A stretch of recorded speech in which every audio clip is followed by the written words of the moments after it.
Assalamu alaikum wa rahmatullahi wa barakatuh. Orúkọ mi ni Hajj Adeleke Kazeem Oluwatoba, the managing director of Casadra Petroleum. Inú mi dùn láti sọ nǹkan tí mo fẹ́ sọ yìí láti wá bí bá ilé ní ọpẹ́ fọ́lọ́run lákọ̀ọ́kọ́. Mo dẹ̀ dúpẹ́ lọ́wọ́ àwọn òbí tó bí mi sáyé. Mo dẹ̀ tún dúpẹ́ lọ́wọ́ Qiblatay'n Travels and Tours tá bá wá.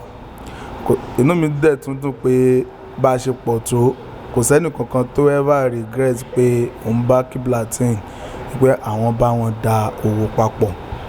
Mashallah, mo dẹ̀ ti promise, mo ti bọ́lọ́run sọ̀rọ̀ pé lágbára Ọlọ́run anytime tí n bá ti fẹ́ ṣe umura àti tí n bá tún fẹ́ padà wá sí Hajj àtàwọn olólùfẹ́ mi àtàwọn tí mo mọ̀ gan, even àti kúrò ń bíbá gan tí mo ti ń bá wọn Qiblatay'n gan advertise pé no Travels and Tours Qiblatay'n kò sírò ẹ̀, #1 ni wọ́n o.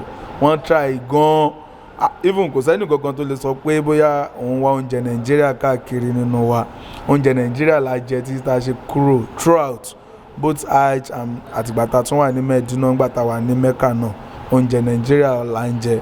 Wọ́n á fún wa lóúnjẹ láàárọ̀, ọ̀sán, alẹ́. Àwọn mẹ́lòmẹ́lò náà dẹ̀ tún tẹ̀lé.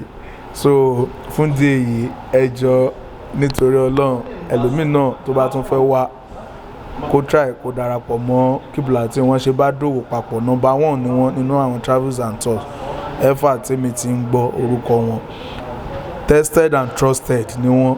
Ẹni tó bá tẹ̀lé wọn àbẹ́ni tó bá wọn dòwò papọ̀ ló máa mọ̀ nǹkan tá à ń sọ. Kò dẹ̀ ní ever regret ẹ̀.